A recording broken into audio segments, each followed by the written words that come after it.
Você sabia que existe enxaqueca sem dor de cabeça? Se liga nesse Pode Tudo.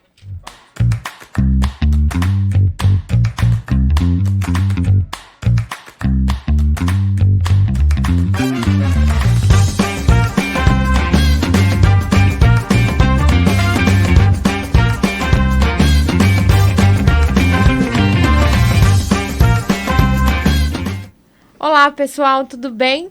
É um prazer estar aqui com vocês hoje no meu primeiro podcast, a realização de um projeto. E para embarcar comigo nessa jornada, hoje eu trago o Dr. Leonardo Maciel e a gente vai abordar um tema muito comum. É a segunda maior queixa mundial, é a dor de cabeça. Doutor, seja bem-vindo. Fale um pouco de você. Quem é o Dr. Leonardo Maciel? Obrigado, Carol. É um prazer estar aqui. Eu sou Leonardo Maciel, sou formado em neurologia, medicina do sono e já fiz alguns cursos como acupuntura, tudo voltado muito para tratamento dos meus próprios pacientes neurológicos. Eu fiz medicina no UFMG, fiz especialização, residência médica na Santa Casa de Belo Horizonte e fiz meu curso de sono no Instituto Sono de São Paulo.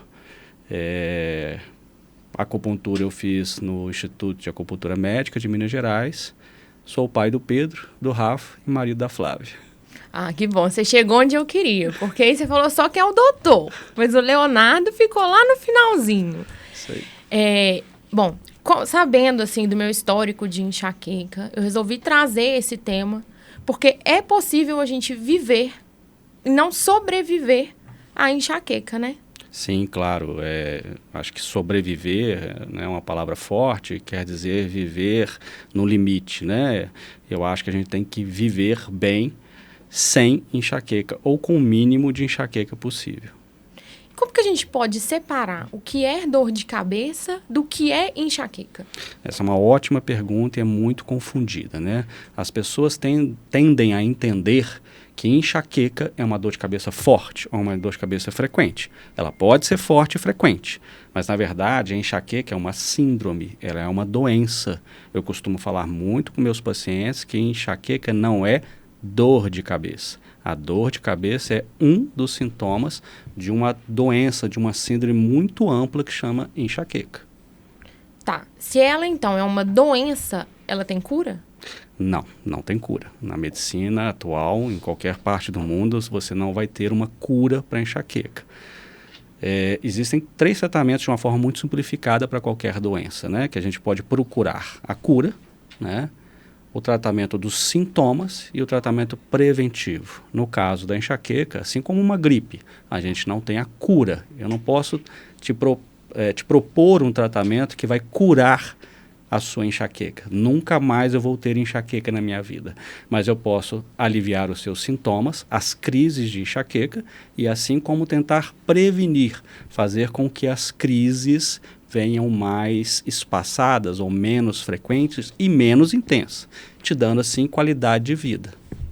Sou muito acelerada, sou normal, falo demais e a ansiedade acaba atrapalhando um pouco. Eu queria trazer uma pergunta curiosa. Essa entra naquela divisão do doutor e do Leonardo. Sim. Qual foi a última vez que você teve dor de cabeça? Não me lembro. Você consegue controlar bem? Eu já tive crises de enxaqueca na minha vida, né? E isso é uma das características da enxaqueca. Você ter pessoas que têm crises muito frequentes, a partir de um dado momento ela começou a ter crises mensais, semanais, existem pacientes que têm crises diárias, né? E pessoas que tiveram menos crises de enxaqueca, uma frequência menor, 1, 2, 3 vezes por mês. Eu já tive umas 3, 4 crises na minha vida de enxaqueca. Lembrando que enxaqueca não é só a crise de dor, mas a gente pode falar um pouco mais para frente. Uma pergunta assim bem interessante. Para mim, eu comecei a ter enxaqueca criança. A minha primeira crise foi entre 8 e 10 anos de idade. Existe uma idade certa para ela começar a aparecer ou não? Existe uma prevalência. Geralmente nos adolescentes e nos adultos jovens ela é mais prevalente, ela é mais frequente. Mas crianças e crianças pequenas, inclusive de 3, 4, 6 anos, elas podem ter crises de enxaqueca. E alguns sintomas que são equivalentes de enxaqueca. Mas ela pode afetar tanto crianças quanto adultos e idosos, inclusive. Dentro desse cenário de coisas que podem acarretar uma crise de enxaqueca, eu aprendi a conviver com o que a gente chama de gatilho. Existem alguns gatilhos pré-definidos para enxaqueca? Sim, existem alguns fatores que são gatilhos, né? Fatores que são predisponentes, que são diferentes, né?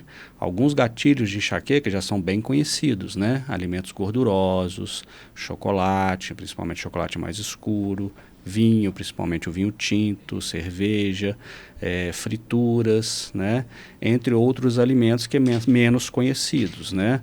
Alimentos que têm muito glutamato, como molho shoyu, né? E alimentos que, por exemplo, como adoçante, né? Edulcorantes, né? Que podem ser gatilhos de enxaqueca, né? Qualidade de vida, né? O fator genético tem uma grande importância nessa frequência de enxaqueca. Então, se eu tinha pais que tinham enxaqueca, a probabilidade de eu ter enxaqueca é maior da pessoa que não tinha, que a pessoa que não tinha essa herança genética. A gente sabe que a enxaqueca é uma doença genética. E aquilo que a gente começou a falar, né? Qual que é a diferença da dor para a enxaqueca, né? A dor é um dos sintomas da enxaqueca. Isso é muito importante porque a pessoa fica perguntando, mas eu não tinha enxaqueca antes. Esse fator genético está aí, né? Um dado momento da sua vida, você começa a ter crises de enxaqueca, que envolve mais do que simplesmente uma dor de cabeça forte. Eu gosto muito daquela história que você conta do paciente que, sim, gente, isso é super possível. Ele tem uma crise de enxaqueca, mas ele não apresenta a dor. Não é o comum, né? O mais comum é a pessoa ter crise de enxaqueca com muita dor. Então, vamos lá. Quais são as características da enxaqueca, né? É uma dor de cabeça paroxística, ela vem do nada, né? O neurologista chama de cefaleia qualquer dor acima do ombro. Então, dor acima do ombro, um incômodo acima do ombro é cefaleia para o neurologista. Então, se você falar que a dor é de 0 a 10, é nota 1, 2, 3, 10, é enxaqueca, desculpa, eu mesmo errando, né? É dor para o neurologista, é dor de cabeça, tá? Se essa dor, geralmente, ela é insidiosa, ela vai aumentando, né, num crescente, ela se torna forte, ela é geralmente acompanhada de fotofobia, aversão à luz, fonofobia, aversão aos barulhos, cinetofobia, aversão à movimentação. Eu prefiro ficar mais quieto. Eu prefiro ficar num lugar com menos luminosidade. Eu prefiro ficar num lugar com menos barulho. Se esses sintomas, que são os principais, também são acompanhados muitas vezes de náuseas e vômitos, isso é que caracteriza a enxaqueca, não uma dor de cabeça forte. Então, eu posso ter uma dor de cabeça, nota 4, com fotofobia, fonofobia, aversão ao movimento, aversão ao barulho, aversão, né, até a pessoas perto. Eu prefiro ficar sozinho. Náusea, mesmo essa dor de cabeça nota 4, é enxaqueca. E quando que, na somatória de todos os sintomas, eu devo procurar um pronto atendimento? Geralmente, quando a crise é muito forte a ponto de você já ter náuseas, vômitos e não conseguir, geralmente a pessoa já tomou algum medicamento nesse horário, né, nesse momento. O medicamento oral não vai fazer muito efeito se a pessoa já está com náusea, uma dor de cabeça muito intensa. Então, a gente já lança mão de medicamentos venosos. Esse é um momento de você procurar um pronto atendimento. Lembre-se, pronto atendimento é para urgência, emergência. É para atender urgências, né? Emergências. É para atender coisas que são urgentes. Não é para ser atendido rapidamente, né? Essa é uma outra confusão. É bem diferente. É bem diferente. Então, quando você entra no pronto atendimento, você está procurando atendimento para uma coisa que é mais urgente. No caso, a dor, a intensidade da dor, o mal-estar que a enxaqueca causa é uma urgência. Tá. Então, deixa eu entender um pouquinho. Ela é urgente, mas ela não é urgência. A intensidade da dor e os sintomas que ela causam, por exemplo, tem pacientes que vomitam seguidamente, vômitos incoercíveis, que a gente chama. Então, ele vomita e não consegue parar. A paciente fica literalmente estragada, né? É considerada uma urgência, sim, tá? O que não é urgência é aquela dor de cabeça que você tem com certa frequência, mesmo intensa, e que você consegue controlar com o medicamento, né? Existem alguns sintomas de alerta em dor de cabeça, a gente pode mencionar isso depois. Mas, assim, são sintomas que o neurologista entende como red flags, quer dizer, bandeiras vermelhas. Eu preciso investigar esse paciente. Olha só que legal, alguns dados que eu pesquisei falam que 81% das pessoas se automedicam para tratar dor de cabeça. E aí, aproveitando, como a gente recebeu várias perguntas, né, do Instagram, vou começar a inserir algumas para a gente poder responder o máximo. Uhum. A doutora Pamela Perdigão perguntou: quando eu devo procurar um neurologista? Essa pergunta é muito boa. O neurologista é o especialista que trata das doenças neurológicas, como doença de Parkinson, doença de Alzheimer, déficit de memória, né, tremores, né, e entre eles está as cefaleias. Uma cefaleia comum, quer dizer, uma dor de cabeça comum, eu tive uma gripe, estou tendo dor de cabeça. Eu estou ansioso, estou tendo dor de cabeça. Essa automedicação, que não deve ser nunca feita, mas é mundialmente, né, aceita, é tolerável. Se eu vou num médico, mesmo que não seja um especialista, né, e eu consigo descrever os sintomas dele de maneira muito simples, eu gosto muito do exemplo da gripe, né? Se eu chegar para você e falar, eu estou com febre, tosse, dor de garganta, e como diria minha avó, peguei chuva ontem, né? O que é isso? É uma gripe. O que você vai tomar? Você vai tomar um analgésico antitérmico, que você tem costume. Se essa gripe dura 3 dias, 5 dias, uma semana, é o normal de qualquer gripe. Não, eu estou gripado e já tem 15 dias que minha tosse não some. Isso já não é uma gripe comum. 3 semanas, 4 semanas eu continuo tossindo. Isso já não é uma gripe. Eu fui num clínico ou num médico com um bom conhecimento, mas ele ainda está inseguro. É melhor eu procurar um pneumologista. A mesma coisa para o neurologista. Eu tenho uma dor de cabeça que eventualmente ela vem. Seja por qual motivo, fiz um jejum, dormi mal, um estresse, uma cefaleia do tipo tensional, que é uma das mais frequentes. Eu tomo o meu analgésico e melhoro. Mas eu estou repetindo, está frequente. E de uma forma geral, para enxaqueca, a Sociedade Brasileira de Cefaleia, ela recomenda que acima de 3 crises por mês já é um número considerado alto, passivo inclusive de tratamento, que seria o terceiro tratamento, o tratamento preventivo. Eu não posso curar, eu posso tratar os seus sintomas, a sua crise agora, mas eu posso tentar prevenir, fazer com que ela venha menos, um tratamento profilático, preventivo. Então, se eu percebo que essa dor de cabeça está frequente e as condutas mais imediatas não estão melhorando isso e ela está voltando, é hora de procurar um neurologista. Tá, então calma aí, porque quem tem um pensamento acelerado, gente, igual o meu, é bem difícil às vezes da gente entender certo contexto e assimilar as informações, porque é muita coisa. Como que eu vou saber se minha dor de cabeça é uma dor de cabeça normal, aceitável, se ela é enxaqueca, se ela não é, se está frequente? Então, vamos tentar fazer um resumão. Uma dor de cabeça e uma enxaqueca. A enxaqueca, então vamos ver se eu entendi certo também. A enxaqueca, ela é uma doença e a dor de cabeça, ela é um sintoma da doença. Isso. Ela não é só a dor de cabeça. Assim como a gripe. Então, não é toda febre que é uma gripe, pode ser outra coisa.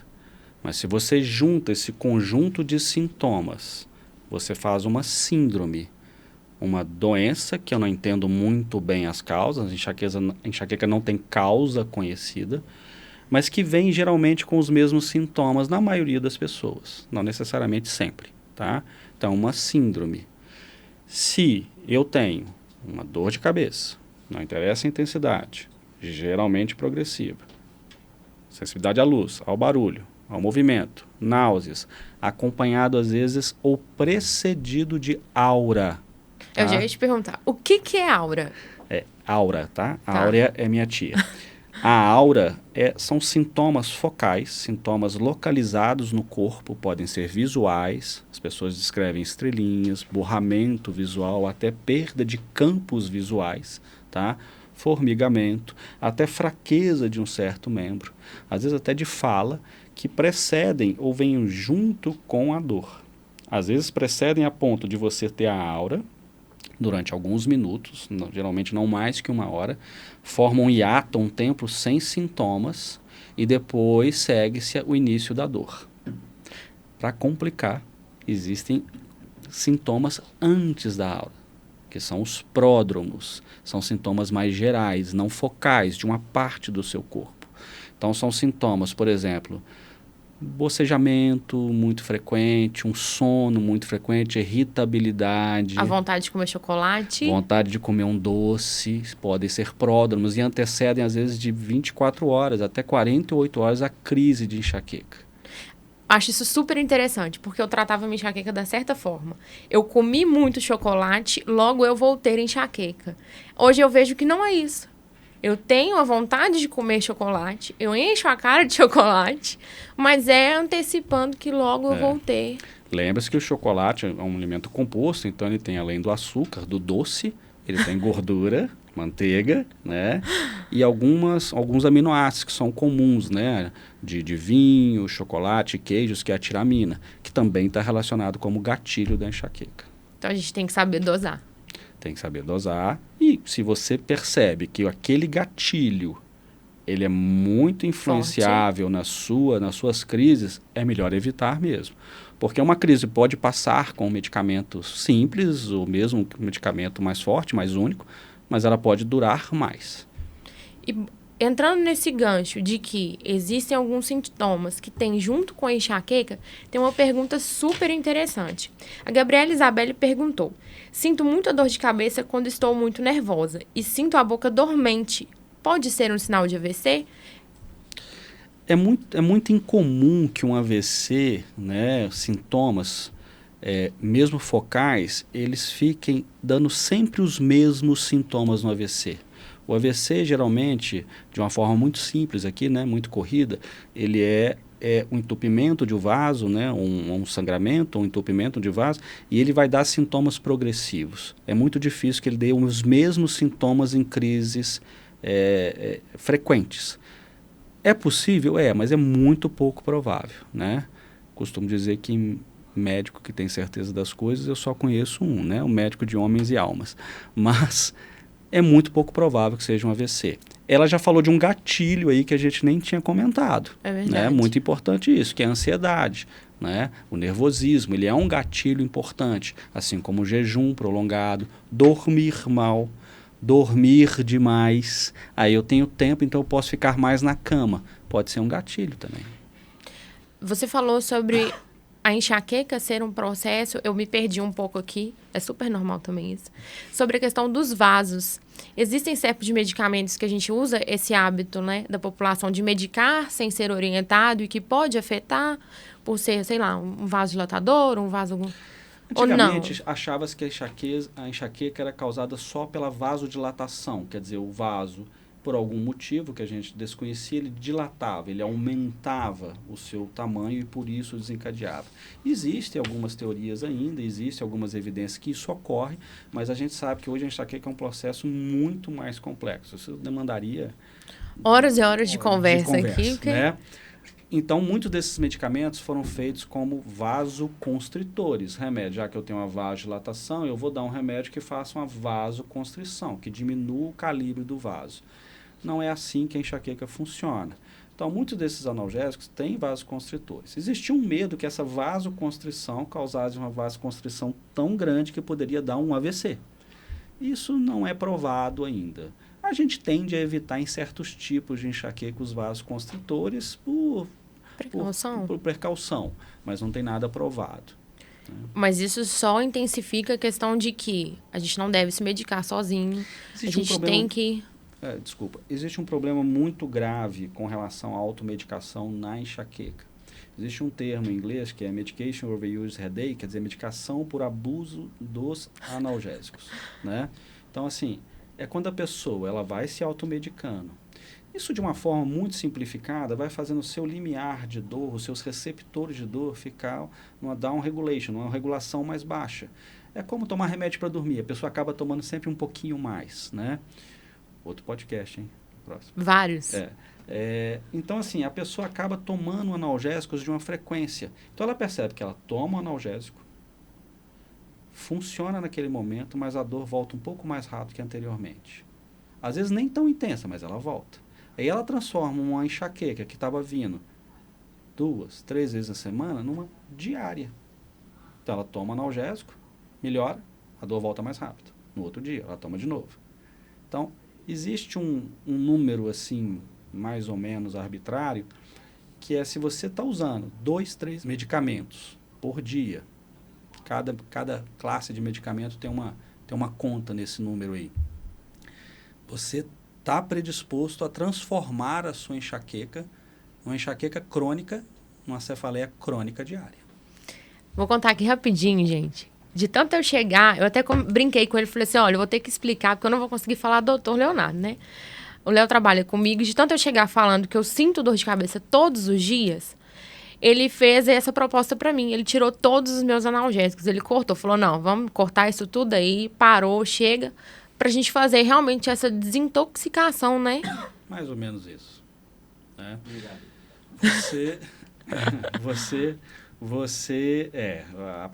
A parte de tirar os analgésicos é dura, né? Não só para quem faz, mas para quem acompanha quem faz, né? Geralmente o marido. Mas essa parte de você tirar os analgésicos, já está provado na literatura que isso funciona. Você suprime os analgésicos, suprime de uma forma bem importante. Avisa o seu paciente, olha, vai ter uma piora inicial nessas primeiras semanas. Você vai sofrer. E depois você vai ter um alívio da dor.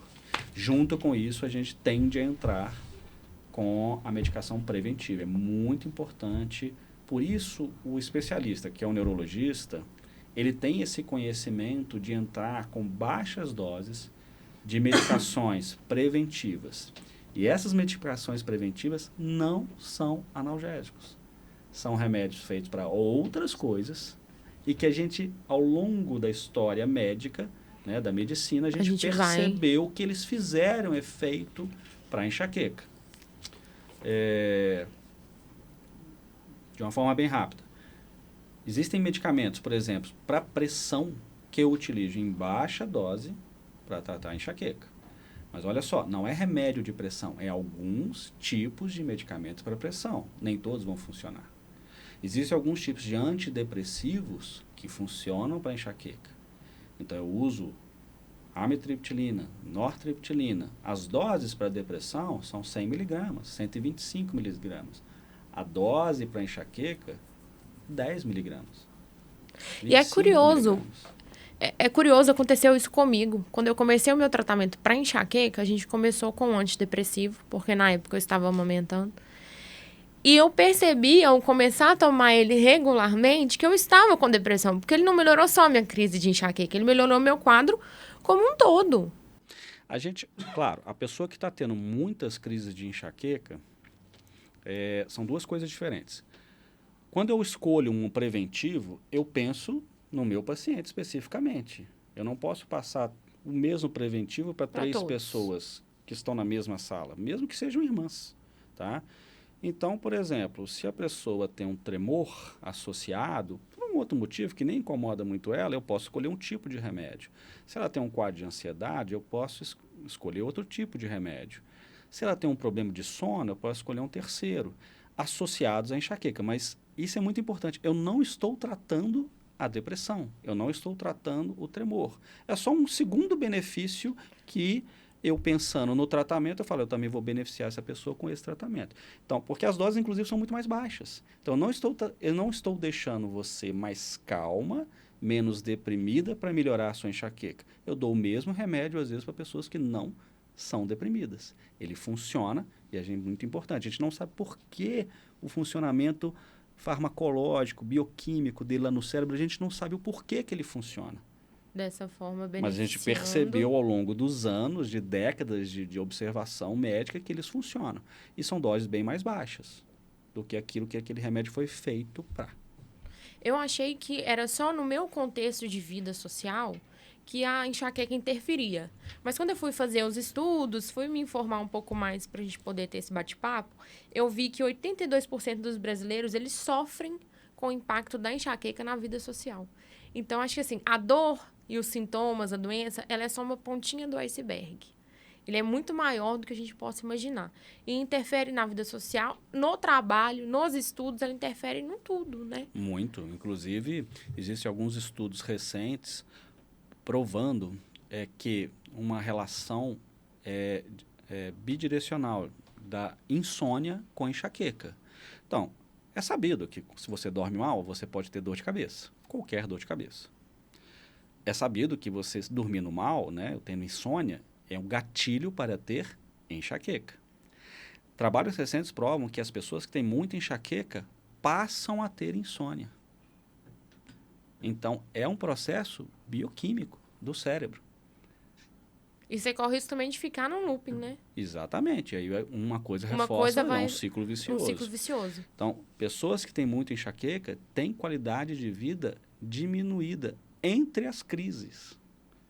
Então, eu já tive um paciente que pediu demissão. Olha pra você ver. Ela não foi demitida. Ela pediu demissão. Ela chegou ao ponto do limite de falar... Eu estou atrapalhando a minha empresa, eu não estou vivendo, né? E a partir do momento que a gente começou a tratar, ela ganhou qualidade de vida. Ela diminuiu todas as crises? Ela foi curada? Não. Mas ela passou de ter 4 crises por semana, 16, 20 crises no mês, para ter 1, 2. É um ganho. Então olha só, gente, só para ficar bem claro, é uma doença que ela não tem cura, mas ela tem um tratamento. E é possível você ter uma vida social, é possível você viver com isso. Mas é importante você saber, então, procurar um atendimento médico, fazer o acompanhamento. Isso para mim é muito difícil, gente. Eu tô falando aqui, mas eu sei que é muito difícil. Mas é importante, não é? E detalhe, existe exame para a gente diagnosticar? A pergunta importantíssima. Não existe nenhum exame que diagnostique enxaqueca. Voltando ao exemplo da gripe, né? Se você fizer... Eu gosto muito desse exemplo, porque é muito comum, né? Se você tiver uma gripe, nenhum exame vai mostrar, nem exame de sangue, nem um raio-x de tórax, vai mostrar que você está gripado. São os sintomas que você contou para o seu médico, é uma gripe, né? Dona Eliane, minha mãe, vai falar que você está gripado. Febre, dor de garganta. A enxaqueca é a mesma coisa. Se você conta os sintomas para o médico e não tem aqueles sinais de alarme e nem alteração do seu exame físico, que é muito importante ser examinado. Eu fiz as perguntas para o meu paciente e fiz um exame neurológico. Ele não tem alteração do exame neurológico. Tá? Muitas vezes o paciente tem uma dor de cabeça que parece enxaqueca, mas ele tem uma alteração do exame neurológico. Isso não acontece na enxaqueca comum. Né? Na enxaqueca. Isso é um sinal de alarme. Então, esses pacientes que têm sinais de alarme precisam ser investigados, não para fazer o diagnóstico de enxaqueca. Né? É muito comum eu receber no consultório a paciente que eu pedi uma tomografia, ou uma ressonância, ou seja lá, outro exame, e ela falou, o senhor pediu esse exame e o senhor me falou que eu estava com enxaqueca depois que viu esse exame. Eu corrijo na hora. Não. O seu exame veio normal. Por isso é enxaqueca. Você tinha um sinal de alarme e eu precisava excluir doenças que podem ser um pouco mais graves ou graves e que parecem enxaqueca. Mas isso eu já tinha essa suspeita no meu exame físico, na minha anamnese. Eu nunca fiz, mas nos meus estudos eu vi que tem bastante pessoas que fazem um diário de dor de cabeça. Esse diário de dor de cabeça, ele ajuda no diagnóstico? O diagnóstico é feito clinicamente com as perguntas, mas ele ajuda para diferenciar a enxaqueca de outras formas de cefaleias primárias. O que são cefaleias primárias? São aquelas cefaleias que não têm uma causa estabelecida. Uma sinusite, uma cefaleia após uma pancada, um traumatismo. Né? As cefaleias secundárias são essas que têm uma causa. Nas cefaleias primárias, o calendário ajuda muito. Primeiro é você determinar se você tem a frequência que o paciente está falando que tem. É muito comum o paciente chegar e falar, eu tenho dor de cabeça todo dia. Aí eu faço a segunda pergunta, quantos dias livres de dor você tem na semana? 1 ou 2, então não é todo dia. É muito? Mas não é todo dia. E o calendário ajuda nisso. Ajuda a diferenciar algumas outras cefaleias primárias, como eu falei. Algumas cefaleias primárias, elas vêm em crises mais espaçadas. Muitas crises ao mesmo tempo. O caso de cefaleia em salvas. A cefaleia é extremamente forte, né? Extremamente deletéria, rápida, mas que vem em crises durante alguns meses ali do ano e depois some. Então, o calendário é muito importante nesse sentido. E para quantificar objetivamente quanto que o paciente está tendo de crises por semana ou por mês. Você fala em salvas, é enxaqueca? Não, é outro tipo de dor de cabeça, considerado uma das cefaleias mais fortes do ser humano. Tá. Vou aproveitar aqui e fazer mais uma pergunta, que eu fico com medo de não dar tempo da gente atender todo mundo. Serginho Vinícius perguntou, quando eu devo investigar uma dor de cabeça? Aí a gente trabalhou sinais de alarme, né? Mas eu não tenho um diagnóstico de enxaqueca, eu não tenho um diagnóstico de cefaleia em salvas, eu só tenho várias crises ali de dor de cabeça. Quanto que eu devo investigar elas? Isso vale para qualquer dor de cabeça, né? Para qualquer cefaleia. Então, se você tem esses sinais de alarme, vale a pena e a investigação vai ser baseada na história que eu colhi ou no exame físico. Então, uma cefaleia que é súbita, intensa, não é uma dor de cabeça muito forte, de 0 a 10, ela já começou no 10.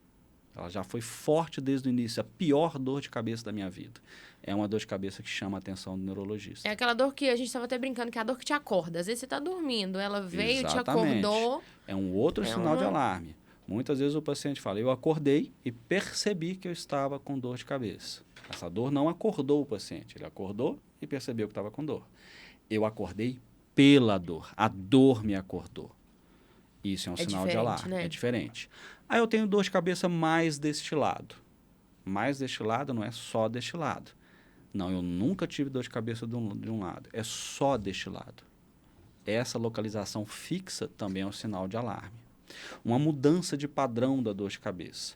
Eu tenho enxaqueca há muitos anos, doutor, mas essa dor de cabeça não tem nada a ver com a minha enxaqueca. É diferente da pessoa falar, eu tenho uma enxaqueca, ela está menos intensa, mas está mais frequente. Eu vomitava muito e agora não estou vomitando tanto. É uma evolução da enxaqueca, tá? Às vezes até relacionada àquele abuso de medicamento, né? Sinais focais no corpo, né? Se você tem alguma alteração do exame neurológico. Se você tem uma dor de cabeça associada à febre, ou se você tem uma doença importante, né? Um lúpus, né? Uma doença inflamatória, uma doença infecciosa, e você começa a ter dor de cabeça, também merece ser investigado. Se você tem uma doença muito importante. Não estou falando de doenças comuns, apesar de importantes, como hipertensão, diabetes, né? Outro sinal de alarme muito importante, quando a dor de cabeça começa depois de uma certa idade. Isso, na maioria dos países, varia um pouco, mas a maioria é acima dos 45, 48, 50 anos. Doutor Leonardo, eu não tinha dor de cabeça antes. Eu estou com 50 anos e passei a ter dor de cabeça. Isso é um sinal de alarme muito importante, tá?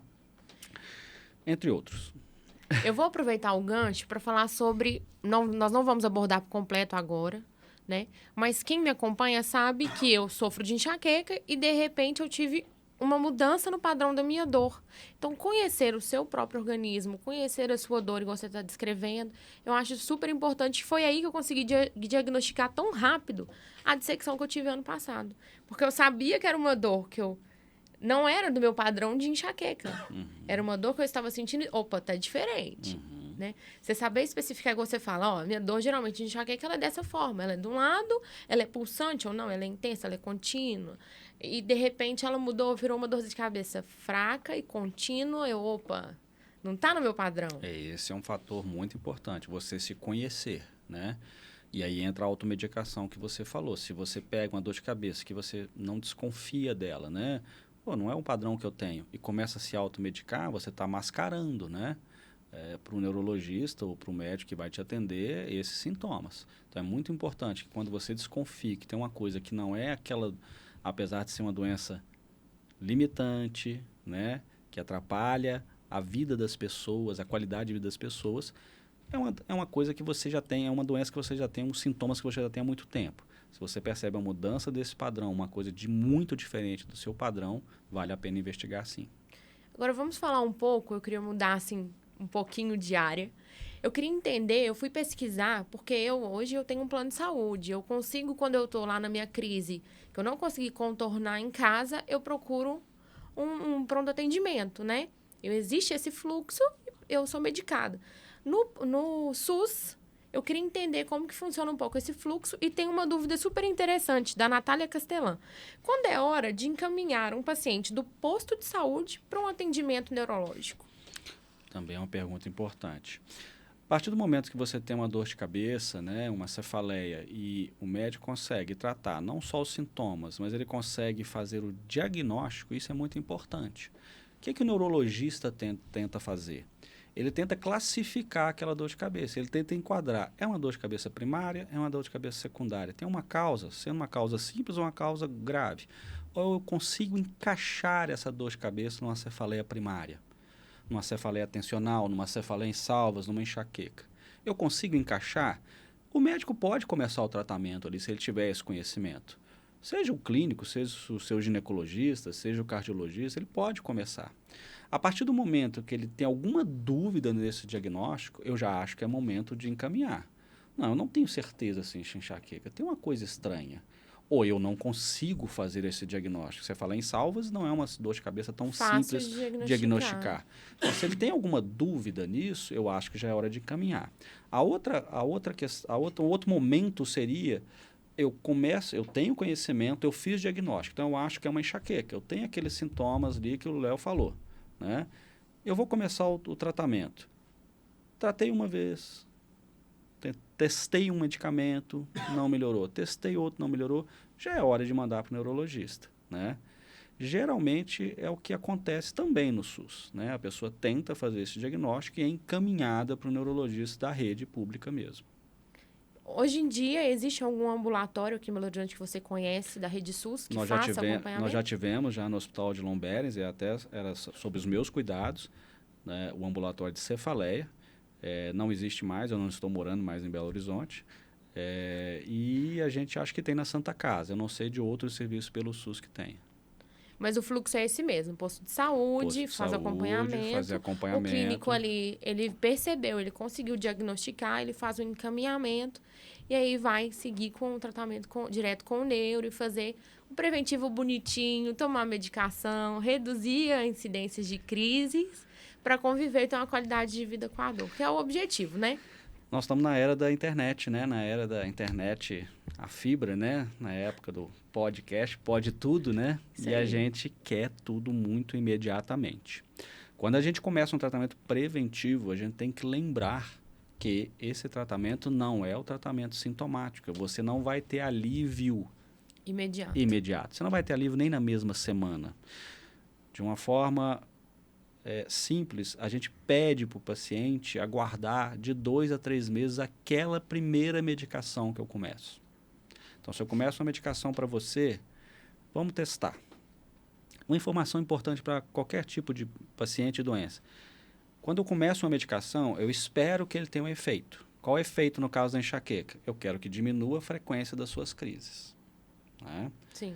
Eu preciso esperar de 2 a 3 meses para essa frequência. No meio desse tempo, eu tenho 2 efeitos que podem ocorrer, 2 sintomas ou efeitos, os famosos efeitos colaterais, que são comuns a qualquer medicação. Se eu começo um medicamento preventivo, geralmente é um medicamento de uso diário, eu vou tomar ele todos os dias. É muito mais comum que eu tenha efeitos colaterais com medicamentos de uso diário. Se eu tomo uma dipirona para tratar minha febre, minha dor, eu vou ter efeito colateral.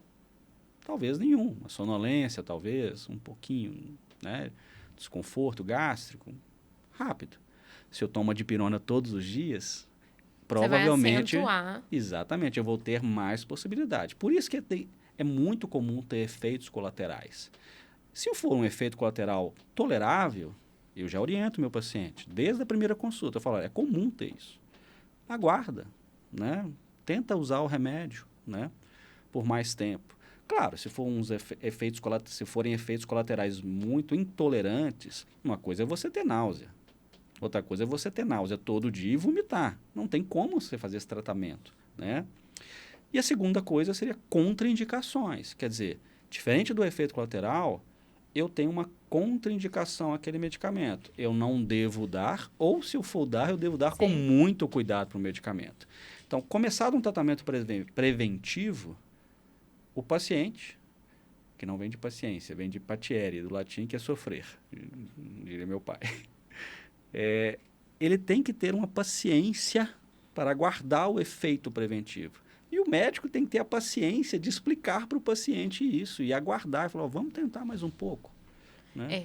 Quando eu criei essa ideia do podcast, trazer o assunto da enxaqueca, foi exatamente isso. Eu tenho muita dificuldade em seguir um tratamento se eu não entender.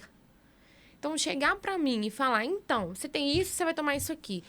Para mim é a mesma coisa de nada. Eu preciso entender o que está acontecendo comigo, por que eu devo tomar aquela medicação, e aí eu vou, sim, ter a paciência de esperar o resultado.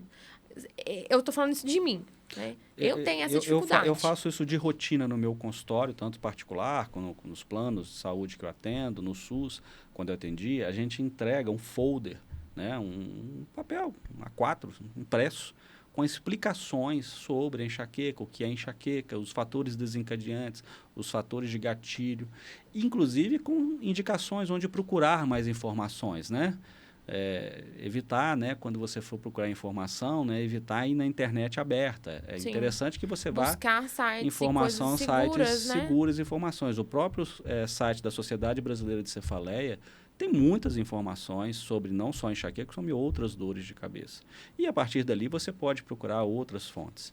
Então é interessante, né? Eu sempre converso com meus pacientes, se você tem uma dúvida sobre infarto, não vai embora com a dúvida, não? Não vai no YouTube, não. Né?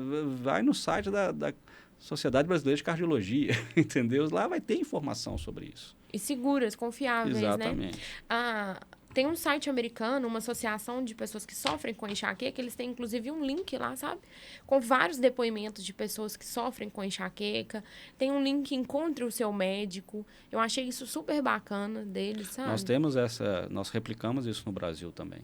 Também temos o nosso site. Temos. A Sociedade Brasileira de Cefaleia é o órgão da Academia Brasileira de Neurologia, que é o órgão oficial para informar e os cefaliatras, né, os médicos que mexem só com cefaleia, né, com dor de cabeça, são filiados. Tem uma pergunta super interessante que está super em alta agora sobre... Assim, já deve ter um tempinho. A Virgínia, ela fez aquele procedimento... me fugiu o nome agora. Normal, para quem tem enxaqueca, fugir as coisas assim também é super normal, comum demais. Ela fez um bloqueio, né? Bloqueio. Ela fez um bloqueio porque ela tinha muita dor de cabeça. Existe um caso específico que é indicado o bloqueio? Geralmente a gente usa quando os sintomáticos são menos tolerados, né? O bloqueio ele proporciona um alívio por tempo maior, né? Ele é feito mais sintomaticamente do que preventivamente. É diferente do bloqueio de fazer o Botox, que foi uma medicação, né? A toxina botulínica foi uma medicação que vinha sendo estudado para tentar fazer um tratamento preventivo da enxaqueca. Quando você fala de Botox, nem lá fazer Botox na testa, esteticamente não, não tem nada né? a ver com a estética, não. Porque senão depois a mulherada vai lá fazer Botox achando que vai resolver dor de cabeça. 2 coelhos com a cajadada só. Exatamente. Não vai. Não vai, não é isso. Não vai. Então, gente, só para recapitular. O podcast ele tem o objetivo de trazer para você a seguinte informação. Você não precisa ficar sofrendo. Tá? Vamos procurar um atendimento médico, vamos conhecer mais o seu corpo, vamos conhecer você, como que você funciona. Segue lá, tenha paciência, não saia do consultório com dúvida, não precisa ter vergonha, pergunte. É melhor você entender, participar do seu processo, do que você ir embora com a dúvida e não fazer ele. Aí você não vai conseguir viver e nem sobreviver. Então você vai ter que escolher o seu caminho ali, né? Exatamente. E lembrando que esse tratamento preventivo, como a gente falou, além de eu precisar de um tempo para ele fazer efeito, pode ser que não funciona. Eu tenho um caso muito emblemático. Quando eu trabalhava aqui em BH ainda, eu não vou lembrar do nome das pacientes, mas eram 2 irmãs. Uma devia ter uns 13 anos na época e a outra mais novinha. E a mãe levou e eu comecei uma medicação para a irmã mais velha que estava tendo mais crises, né? E por um acaso funcionou muito bem a medicação, né, que eu escolhi, né? A gente faz aquela escolha que eu te falei, né, da medicação. E assim, com 2 meses a menina já estava tendo muito menos crises. Ela tinha crises 3, 4 vezes por semana, já não estava indo na aula, né? Um menino de 13 anos, né? É muito sofrido, muito né? deletério, né? E ela melhorou muito. A partir do 2º, 3º mês ela já estava com pouquíssimas crises, né? E aí a gente mantém esse tratamento? Aí 2 observações que eu queria fazer. Primeiro, esse tratamento demora para fazer efeito e eu preciso mantê-lo por um tempo. Vamos fazer uma comparação aqui. A maioria das pessoas entra numa academia e não vai olhar para o espelho com 2 meses de academia e achar que seu corpo mudou. E também não vai parar a academia com 3, 4 meses falando, pronto, agora eu fiz meu exercício físico. Pro resto da vida, não preciso mais praticar. Né? Isso não funciona. A mesma coisa com o tratamento preventivo. Eu preciso manter esse tratamento um período. Geralmente varia de 1 a 2 anos de tratamento. Tem pessoas que precisam até de mais. Tá? A segunda aqui, o segundo fato é que a irmã também tinha. E ela passou a ter um pouco mais de crise. Aí a mãe levou em mim. Né? Eu atendi. E por um acaso eu decidi pela mesma medicação. A irmã, né, tinha os mesmos fatores genéticos, né? Mesmo contexto social. Mesmo contexto social, né? A mãe já estava acostumada com aquela medicação, concordou, vamos começar a mesma medicação. Não funcionou. Depois de 2, 3 meses não tinham aliviado as crises dela. Então eu escolhi uma segunda escolha. Então até uma segunda, uma terceira escolha é possível, né? Então, a gente tem que ter paciência com o medicamento e com o médico também, porque ele vai fazer essas escolhas baseado no conhecimento dele. Achei essa informação super importante, porque às vezes eu falo isso como paciente. Você acha assim, nossa, me deu esse remédio aqui não vale nada, não sabe de nada. Eu não... Não é assim, né? Eu não sou o dono do remédio. Exatamente, a gente tem que entender isso que você está falando. Exatamente. Então, assim, é voltar e dar um feedback. Doutor, é o seguinte, esse remédio aqui não foi bom. E no caso dessas 2 meninas, foi muito interessante porque eu fiz um tratamento durante acho que uns 2 anos com cada uma.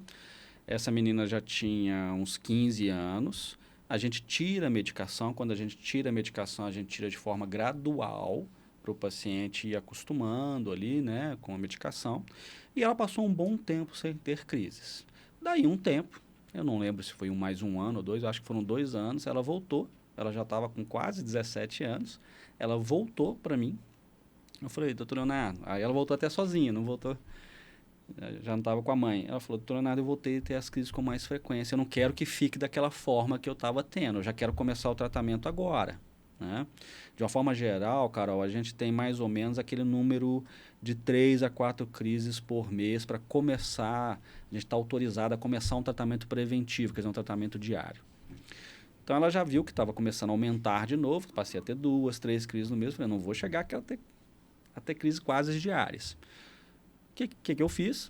Vou começar com o mesmo remédio que eu dei para ela. Da última vez, vou repetir. Há 4 anos atrás. Certo. Não deu certo. A mesma pessoa, o mesmo remédio. Então, isso pode acontecer. Nosso corpo muda. Você não nasce menstruada, não morre menstruada. Verdade. Não é? Então, o nosso corpo muda. Então, a resposta à medicação muda entre pessoas, às vezes entre irmãos gêmeos, e entre a mesma pessoa. Então, a gente escolheu uma segunda opção para ela também. E ela melhorou. Entrando nesse caso, você falou uma coisa assim, a partir de 3 vezes no mês, como é que é? Você já pode começar... 3 crises no mês. Já é um critério para você começar... O tratamento preventivo. Tratamento sintomático, tratamento da crise. Estou com dor agora. O que eu posso tomar? Mas então o tratamento ele não é para sempre? Não. O tratamento você faz ele por um período. Por um período. Você faz ele por um período, né? Geralmente longo, né? E escolhe. Existem algumas pessoas que têm crises não tão frequentes, mas as crises são extremamente deletérias. Eu tinha um paciente que ele tinha uma crise por mês, mas essa crise durava 3 dias e ele ficava acabado. E ele viajava, era jornalista, né? Tinha um blog, na época era blog. E ele falou, eu não posso, essa semana minha fica acabada. Né? Que eu tenho sintomas pós. Você tem uma ressaca da enxaqueca. Uma ressaca eu falo que é ressaca da enxaqueca. É pior do que a da bebida. Ele falava assim, eu fico uma semana que eu não consigo trabalhar direito, né? Esse mesmo jornalista, ele tinha aquilo que você mencionou no início da nossa conversa. Ele tinha uma crise de enxaqueca sem dor. raro, mas existe. Então, ele tinha aura, sintomas visuais, um pouco de náusea, a luz incomodava, como ele trabalhava no computador, ele precisava diminuir a luminosidade da tela, mesmo assim ele preferia deitar.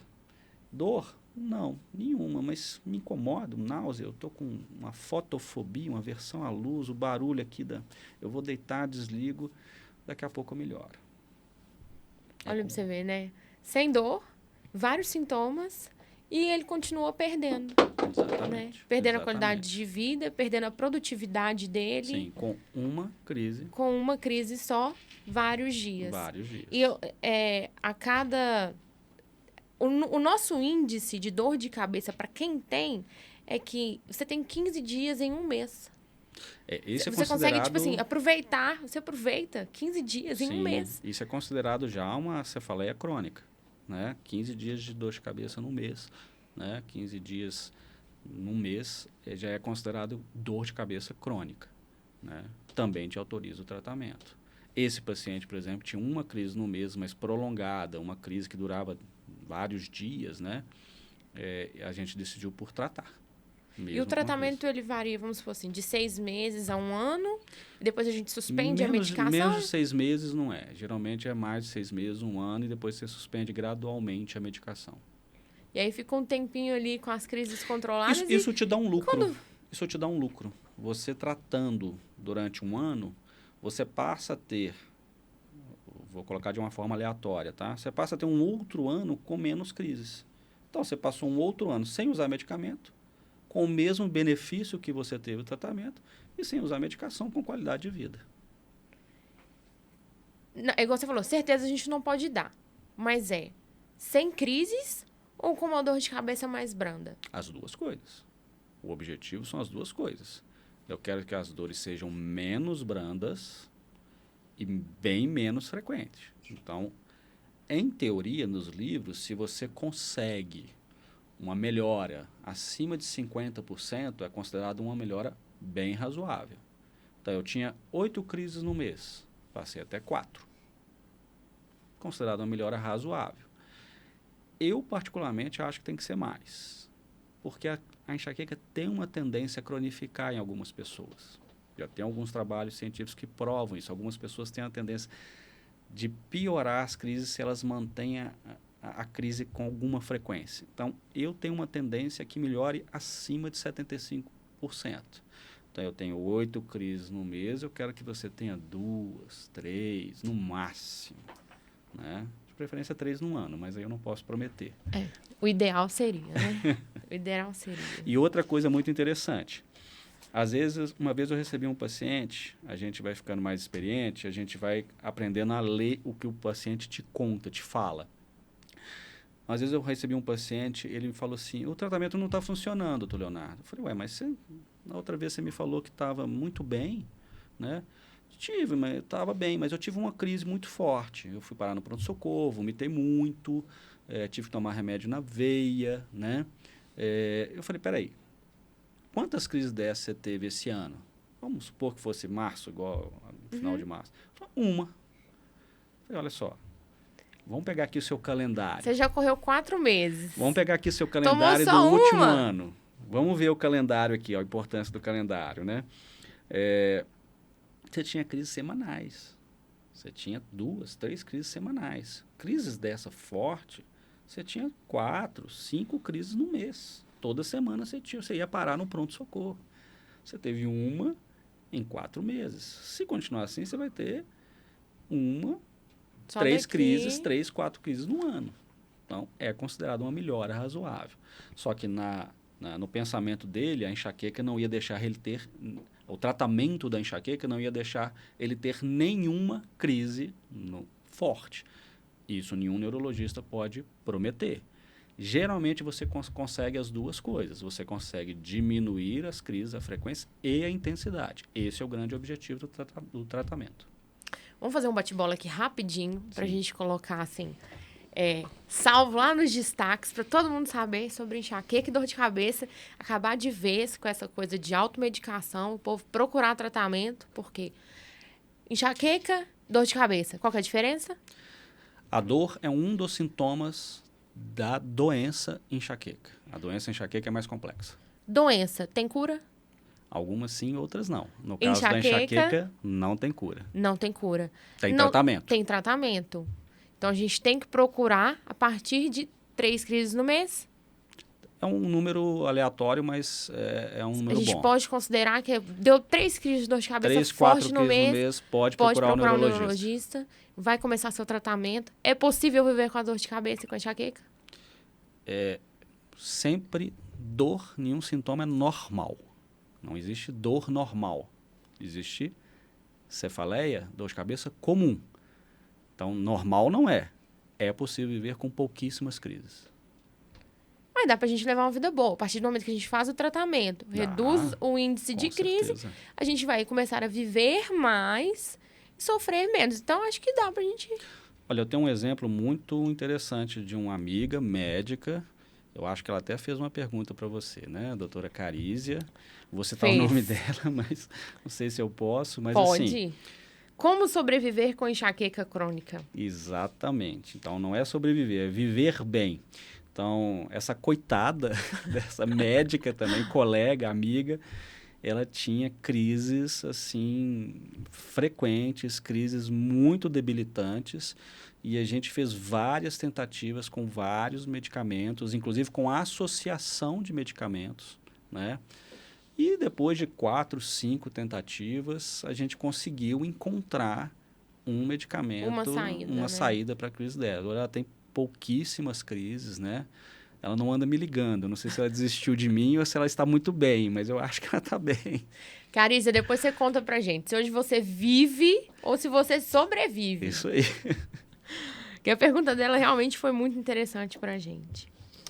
Bom, Léo, acho que assim, não é possível que agora o povo não vai entender e procurar viver, né? Porque eu demorei muito tempo pra conseguir entender, aceitar e começar a viver, a produzir. Eu fiquei muito no quartinho, no escurinho lá, sabe? Me dedicando, corroendo a minha dor ali e afetando a minha vida. Hoje em dia, eu já sei, eu tenho as minhas dores. Não vou falar que tá sem, porque não tá. Mas eu falo assim, não, eu não vou deixar ela me bater. Eu vou fazer o tratamento e vou... A enxaqueca é muito debilitante. É tão debilitante que uma vez eu estava atendendo uma paciente e ela estava com tanta dor, e com muita náusea, já tinha vomitado. E eu atendi ela de uma forma até rápida, assim, no pronto-socorro, para acelerar o tratamento. Eu queria fazer o tratamento sintomático para depois acabar o exame. Então eu fiz o exame básico, de pressão, fiz um fundo de olho, o exame neurológico básico, levei ela para a sala de medicação, pedi para pegar um acesso, fiz um medicamento. A hora que eu voltei, né, que eu fui procurar a paciente, depois de um certo tempo, eu preciso de alguns minutos para o medicamento fazer efeito, eu não consegui encontrar a paciente. Na verdade, eu não reconheci a paciente. A fisionomia dela tinha mudado. Ela, não, doutor, sou eu aqui. Entendeu? Eu não reconhecia, mudou a fisionomia. É uma menina de, 18 anos. Né? Eu não consegui reconhecer ela. Então, é muito debilitante. Não é uma doença grave, mas é uma doença debilitante. Isso precisa ficar claro. Para que você vai sofrer com a doença tão debilitante? Apesar de ser uma cefaleia primária. Bom, eu estou super feliz hoje. Estou super feliz com esse Pode Tudo, porque realmente sou eu. Eu quero falar de tudo, eu quero trazer um pouco de tudo, né? E trazer isso para vocês é trazer um certo alívio, é trazer conhecimento, é trazer uma nova perspectiva de vida, né? Para as pessoas. Queria te agradecer por ter embarcado nessa aventura comigo e trazer uma nova perspectiva também para mim, que é um novo começo, né? Uma nova área aí que eu estou começando a desbravar. Seja muito bem-vindo, volte quando quiser. Eu que agradeço. Eu acho que a gente tem muitos temas aí pra gente abordar. A higiene do sono. Estou à disposição. Eu quero falar sobre várias coisas, sobre sinais de alarmes ali de AVC. Acho que é uma coisa super importante a gente que tá ali naquele meio todos os dias, trazer essa importância, sabe? Pessoal, não se esquece também, vamos se inscrever no canal, vamos mandar aí os assuntos que você tem mais dúvida, vamos participar para que eu possa também levar o conhecimento que você quer. O que você quer saber? O que é interessante para você que às vezes você tem vergonha de perguntar? Aqui não é só eu posso tudo, é você também pode tudo. Então manda pra gente poder vir trabalhar as suas dúvidas aqui, tá bom? Um beijo, se inscreve no canal e não se esqueça. Sempre quis falar essa frase, gente. Deixa eu falar, meus filhos adoram ela. Se inscreve no canal e deixa seu like. Beijos!